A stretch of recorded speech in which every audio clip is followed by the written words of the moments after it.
Olá para todos, sejam muito bem-vindos ao podcast Agrotalk. Eu sou Ângela Ruiz, podcaster, jornalista e produtora de conteúdo agro aqui na Climatempo. O tema de hoje é limão. A citricultura contempla hoje, além da laranja, a plantação de outras frutas, como a tangerina, a lima pérsia e o limão, que é o nosso destaque hoje aqui no podcast Agrotalk. Você sabia que a atividade chegou ao Brasil através dos portugueses nos estados de São Paulo e Bahia logo após a colonização? Hoje o setor por aqui desempenha um papel de liderança mundial, gerando direta e indiretamente milhares de empregos na área rural. O limão é responsável por cerca de 55% dos embarques nacionais, assegurando o retorno de mais de 100 milhões de dólares ao país, dados de 2019 da Agência Paulista de Promoção de Investimentos e Competitividade. São Paulo é o estado que mais produz limão no Brasil, com mais de 1 milhão de toneladas em 2019, seguido por Minas Gerais e Bahia. Esse período de chuvas mais intensas nas principais regiões produtoras de limão do Brasil segue até fevereiro. A fruta possui 3 fases muito importantes e cada uma delas tem uma exigência nutricional diferente.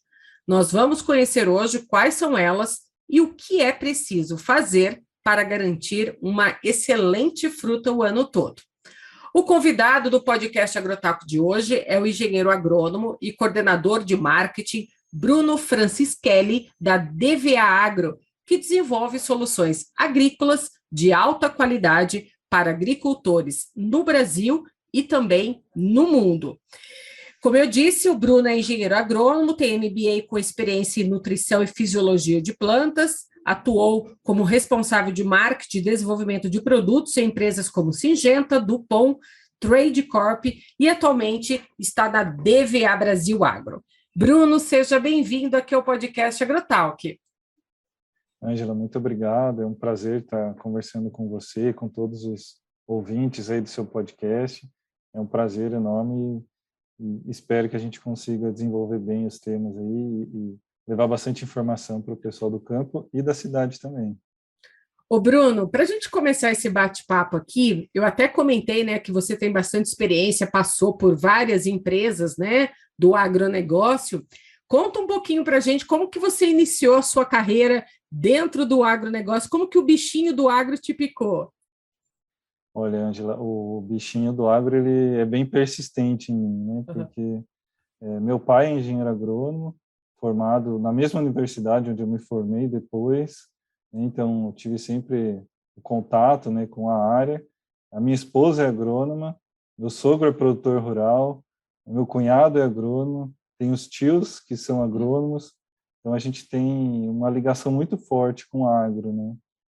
Então, desde criança, né, eu escutei falar em agronegócio, eu escutei falar em agricultura, e sempre muito próximo, né, do agro. Então, um prazer muito grande assim estar trabalhando nessa área, né, e estar podendo ajudar, né? Esse aqui é o nosso objetivo. Sim. Qual foi a sua faculdade, Bruno? É Espírito Santo do Pinhal, aqui no interior de São Paulo. Ai, que bacana. E essa área do Espírito Santo do Pinhal também é forte na área de citricultura? Não, essa é uma região exclusivamente de café, né, café arábica, Uhum. onde se busca bastante qualidade no café produzido, mas essa não é uma região importante para limão, né? Existe sim, porque limão ele é bastante espalhado, né? A gente tem por todo o território nacional e tem lugares mais concentrados, mas é bem espalhado. Mas o forte da região é café. Sim. Já que a gente tocou aqui nas regiões produtoras, né? Conta para mim assim, quais são assim as áreas aqui paulistas que mais dominam esse parque de citrícola produtor de limão? A principal, assim, a região principal que a gente tem no estado de São Paulo é o Noroeste paulista, né? Uhum. Então, onde a gente tem toda uma área muito grande de citricultura, né, tanto de laranja indústria, quanto laranja mesa e quanto limão Tahiti, né? O limão Tahiti ele representa uma parte importante desses 3 pontos, né? mas a principal região é o noroeste do estado de São Paulo. Certo.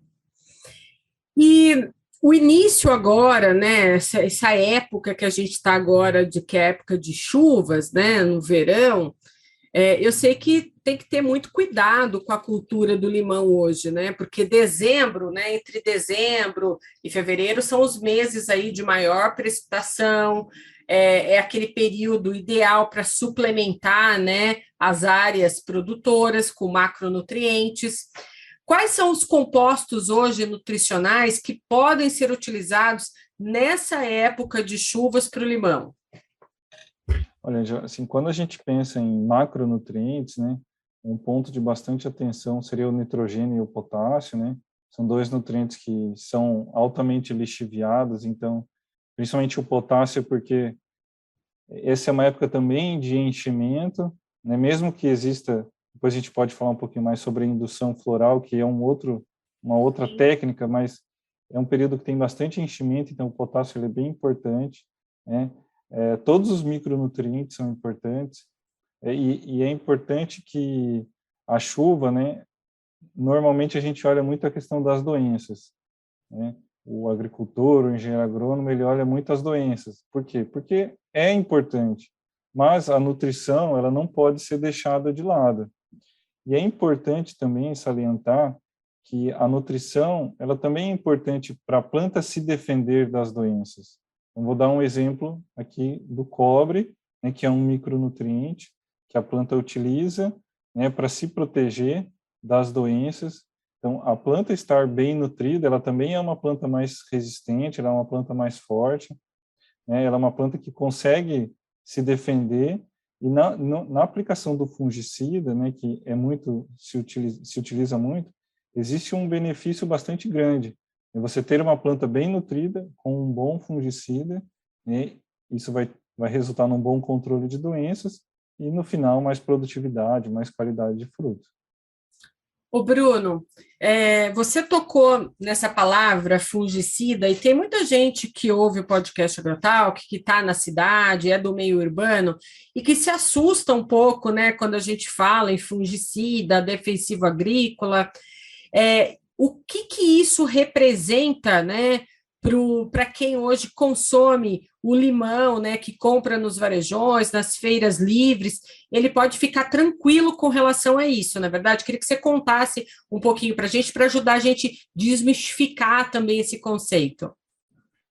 Isso é importante o pessoal não se assustar com essas palavras, né, porque a gente é técnico, a gente gosta de usar essas palavras difíceis, mas para o pessoal que não é da área entender, o fungicida ele é como se fosse um remédio, né? Ele é um remédio para a planta, então ele vai curar a planta de doenças, tá? O que é importante é que hoje se tem um controle do resíduo desse fungicida ou desse inseticida muito maior do que se tinha antigamente. Né? Vou dar um exemplo do limão que a gente está falando aqui. Hoje, a exportação de limão ela é muito importante, né? Ela gera muito valor e o Brasil bateu recorde de exportações de limão, né? E isso trouxe para a cadeia essa questão da análise de resíduo, né? De se tem ou não nessa fruta o fungicida ou inseticida, né? E hoje, grandes redes de supermercado, grandes distribuidores, eles têm um controle desse resíduo muito grande. Porque o problema não é o fungicida, o inseticida, o problema é o mau uso dessas substâncias, né? Isso traz insegurança alimentar para quem está consumindo. Agora, o uso correto dentro das práticas e dentro da ciência, né? A gente falou muito agora com o Covid sobre a briga entre ciência e não ciência, né? E a agricultura ela é altamente científica. Tudo foi muito estudado, foi muito detalhado, né? Então, se é utilizado dentro da ciência, dentro das recomendações agronômicas, quem consome esse produto pode ficar muito tranquilo. E isso o mercado tem cobrado dos agricultores, e os agricultores têm respondido à altura. Né? A gente não vai entregar um produto com resíduo, a gente não vai entregar um produto inseguro para quem está consumindo. Eu costumo dizer aqui que é assim, né? Você tocou no como se fosse um remédio, né? Que é um remédio para a fruta.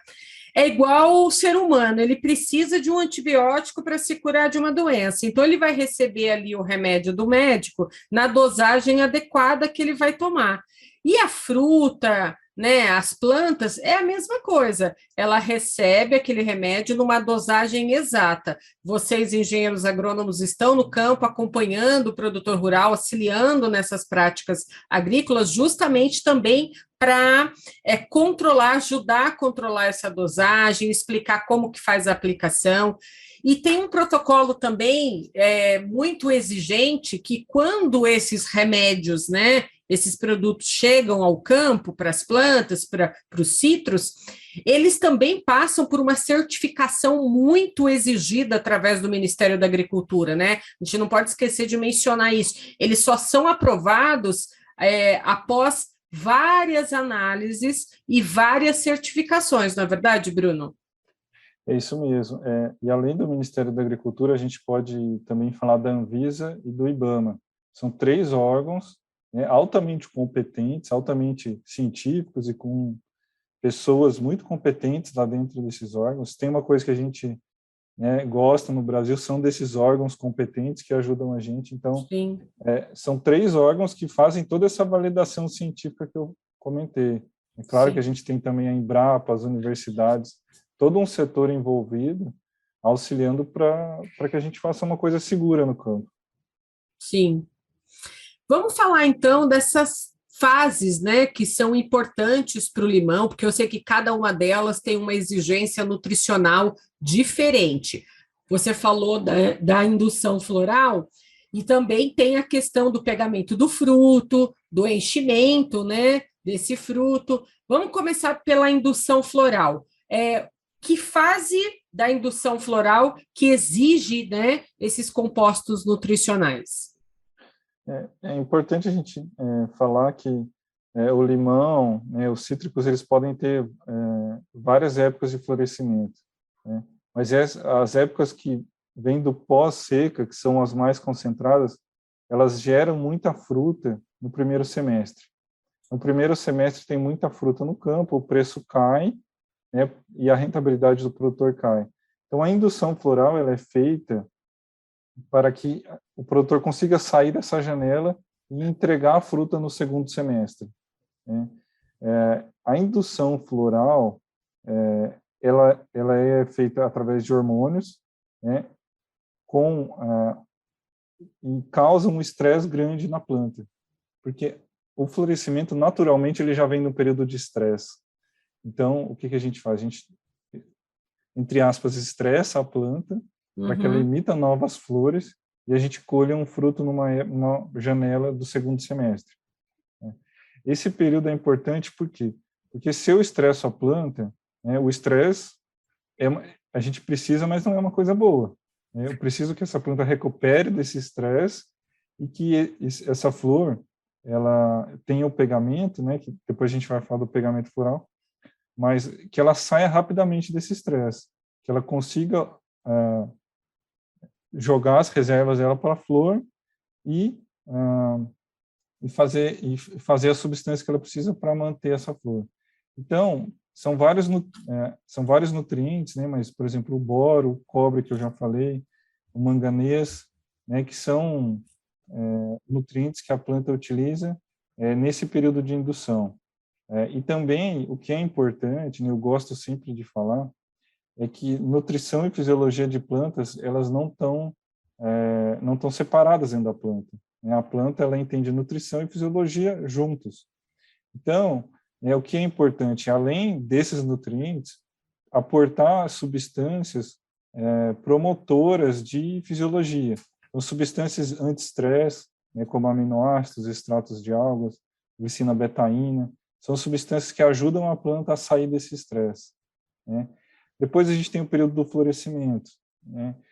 E o que a gente quer com o florescimento? É retenção, é que o fruto fique retido, né? Aquela flor vire um fruto, aquele fruto fique retido, né? Isso também é importante porque o limão, como os cítricos, eles têm uma característica de perder muita flor. Isso é uma característica natural, né? Então, quanto mais a gente trabalhar para manter essas flores lá, melhor vai ser a nossa produtividade. Né? Existe uma diferença de produtividade muito grande do potencial e do que a gente consegue no campo. Tá? E isso é importante para o produtor se atentar que o que ele puder fazer para pegar essa flor manter lá, vai resultar em produtividade lá na frente, vai resultar em mais frutos. Né? Então, o cálcio e boro são dois nutrientes muito importantes para essa retenção, né, do fruto. Né? O zinco também é outro nutriente muito importante, porque esse fruto vai pegar, esse fruto vai crescer. Zinco está muito relacionado ao crescimento. Né?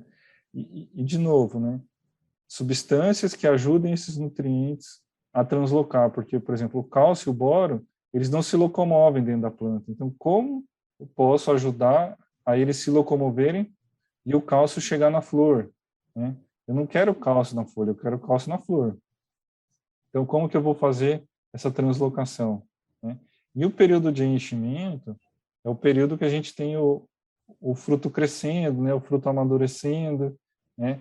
E o que a gente quer? A gente quer a redistribuição dos nutrientes que a gente da fábrica que está na folha. Então imagina que a fábrica é a folha, só que tem que sair da fábrica e tem que ir lá para o fruto. Uhum. Né? Como que eu faço essa redistribuição? Então um dos nutrientes bastante importantes que a gente comentou, que é o potássio, né? Então por isso que potássio e enchimento são muito ligados, né? Porque o potássio é aquele nutriente que faz chegar o produto da fábrica chegar no fruto. Né? Aí a gente tem, né, de novo o boro, eu falei do boro, mas de novo o boro, o molibdênio, que o molibdênio vai converter o nitrogênio que a gente aporta para a planta.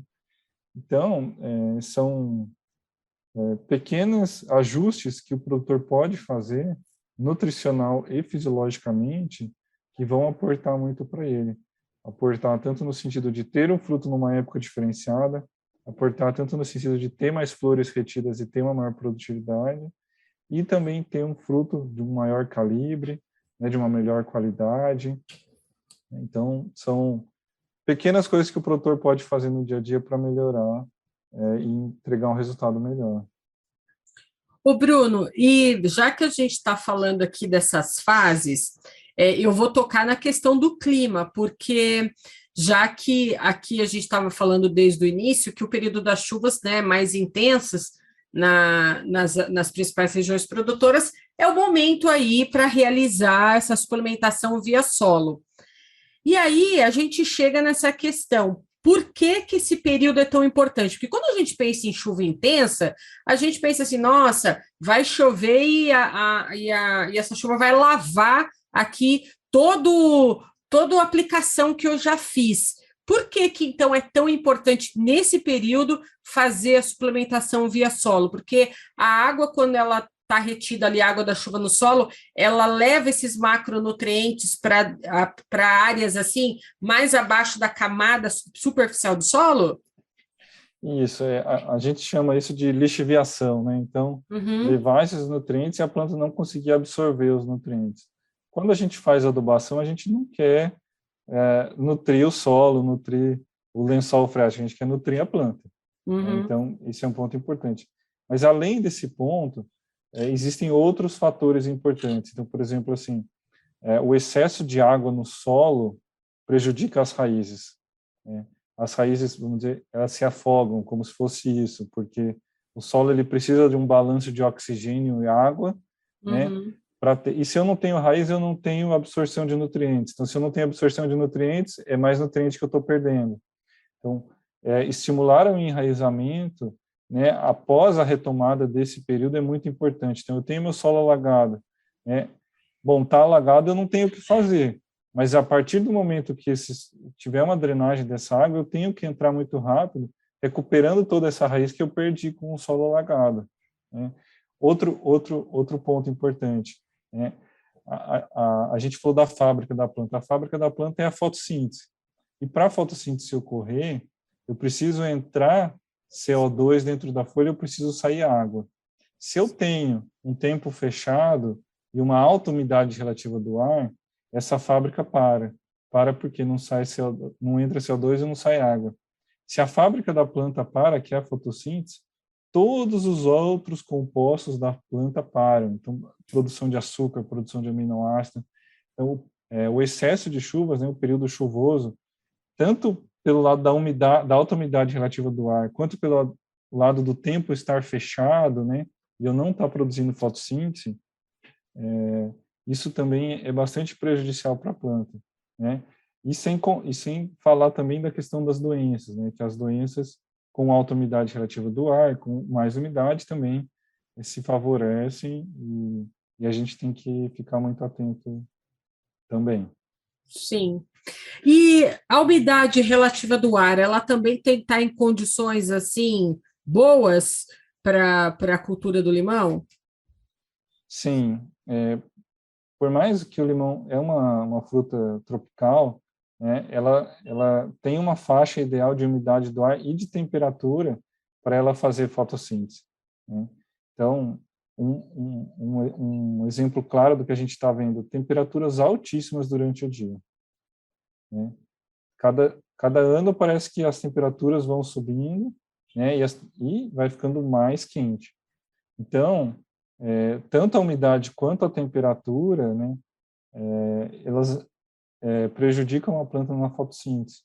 Tá? Então, a gente trabalhando compostos orgânicos, como aminoácidos, extratos de algas, glicina betaína, a gente consegue ajudar essa planta a trabalhar, né, a fazer fotossíntese, que é o que a gente quer.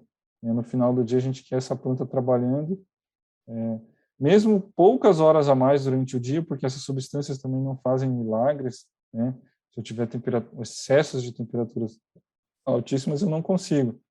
Mas pensa só, se todo dia a planta trabalhar 1, 2 horas a mais, no final, quanto isso vai agregar, né, de produção, de qualidade de frutos? Quando você fala em temperaturas altíssimas, porque a gente vê muito, é tradicional o noroeste paulista ser uma área bastante quente, né? Com temperaturas até elevadas, né? Quando você fala em temperaturas muito elevadas para o limão suportar, são temperaturas acima que ele não suporta, acima de 37, 38 graus? Não, Angela, a partir de isso, assim, isso depende, né? Muito Uhum, do clone, de como tá os outros fatores, mas a partir de 31 graus, né, a planta já para de trabalhar. sim. Por Porque isso é que a uma gente estrutura. vê muito, então, nesses parques citrícolas, a gente vê muito assim, aquelas áreas onde eles estão recebendo irrigação, né? Aquilo faz com que abaixar a temperatura da planta. O manejo da irrigação ele também é muito importante, né, para Uhum. esses excessos de temperatura. Mas ele sozinho ele não consegue, né, favorecer o que o produtor precisa. Então, a irrigação, o limão até tem uma área importante irrigada, né? A gente tem o Nordeste lá com 100% irrigado, mas aqui no estado de São Paulo a gente tem ali em torno de 30% de área irrigada, mas mesmo a irrigação ela não consegue, atingir o que a gente espera. Então, a irrigação é sim importante, mas também todo o manejo nutricional fisiológico ele vai ser importante para o produtor extrair o máximo de produtividade, o máximo de qualidade. O Bruno, doenças assim conhecidas em culturas, né, como a laranja, por exemplo, a gente também vê isso no limoeiro, né, que é o caso do greening, do cancro cítrico. Tem outras doenças também que atingem o limoeiro? Os principais ali, é uma série, mas a gente pode citar rapidinho os principais, né? A gente chama de estrelinha, né? Que é a morte ali do pedúnculo floral. Então, o fungo ataca ali a flor, aquela flor não vira uma fruta, né? E a gomose, né? Que é mais conhecido como fitóforo, que ataca a planta. Então, são as doenças mais importantes assim que a gente tem hoje no campo. Uhum. E é verdade, Bruno, que o mercado externo hoje ele exige do produtor de limão uma fruta assim com uma casca mais grossa, com uma coloração mais escura. São essas características boas para mandar esse limão para fora do país? E isso é muito interessante sua pergunta, porque é justamente o que o mercado interno não visa, né? O mercado externo, ele visa uma fruta com uma casca mais robusta, mais dura, né? Um limão mais verde, um verde mais intenso, e o mercado interno ele valoriza um limão com mais suco, né? Um limão com mais água dentro, com uma casca não tão rugosa. Então isso é importante o produtor estar atento, porque ele pode ter ganhos muito altos, né, financeiramente falando, né, selecionando essas frutas e fazendo exportação. Então, hoje, exportação está sendo muito importante para a cadeia do o agronegócio em geral, né, mas também para o limão está tendo uma importância bastante grande. E, Bruno, conta para a gente um pouco, né? O que é o protocolo Limão Mais que vocês da DVA Agro, né, estão trabalhando atualmente? A gente aqui, nós temos vários protocolos que a gente até chama de mais, né? Então, mais melão, mais limão, uma série, porque a gente entende que cada cultura ela tem fases estabelecidas, ela tem necessidades estabelecidas, né? E ela tem características desejáveis daquela cultura. Então, a gente estava falando da casca mais rugosa, mas outras frutas é o brix, é o calibre, né, a coloração da fruta. Então, uva, por exemplo, né, a coloração é bastante importante. Então, a gente faz um trabalho muito focado, tentando chegar nessa necessidade que o produtor ou que o consumidor querem com esse produto. Então, por isso a gente tem momentos de aplicações com produtos específicos para aquele objetivo, né? Então, no caso do limão mais, a gente tem alguns produtos focados na indução floral, outros produtos focados no pegamento de flor e outros produtos focados no enchimento, né? Isso também pode variar dependendo ali um pouco da região. A gente tem o nosso time também que está próximo do produtor, fazendo essas recomendações, porque isso é importante, né? Cada produtor é um produtor, cada região é uma região, né? Mas a gente tem produtos específicos para o que a gente está buscando. E vocês atendem o Brasil inteiro? Hoje, o foco da DVA, ela está principalmente em frutas, verduras e café, né? Hoje, a gente está bem presente no Nordeste, a gente está bem presente no Espírito Santo, bem presente no estado de Minas e no estado de São Paulo, né?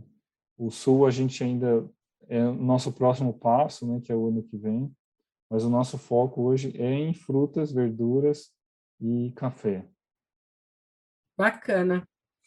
Olha, Bruno, a gente está chegando aqui no final do podcast Agrotalk, mas eu queria mencionar aqui que eu achei muito bacana você trazer para a gente, né, esse aspecto, pensando, é claro, na sustentabilidade e nos cuidados, né? Cuidados em manusear os produtos e também cuidados para o produtor ter uma maior produtividade, uma melhor rentabilidade, preservando aí a qualidade dos frutos. Então, vou parabenizar vocês aqui pelo trabalho que vocês executam, né? Em estar aí protegendo esses cultivos e que está cuidando, é claro, de um alimento que chega na mesa do consumidor. Quero agradecer muito o seu tempo aqui com a gente no podcast Agrotalk. Você já é nosso parceiro, volte sempre com outras informações aqui para a gente, trazendo novidades, viu? Eu que tenho que agradecer, é um prazer muito grande falar com vocês. A gente está totalmente à disposição para dúvidas, perguntas, questões, bate-papos. A gente gosta muito de troca de informação, troca de experiência. Tem muita informação no campo, então a gente quer estar muito próximo do produtor. E parabenizar vocês também pelo podcast, pela Climatempo, excelente iniciativa. E a gente está à disposição. Tá joia, Bruno. Muito obrigada e até a próxima. Obrigado, Angel. Até a próxima. Um grande Tchau. abraço. Tchau, tchau.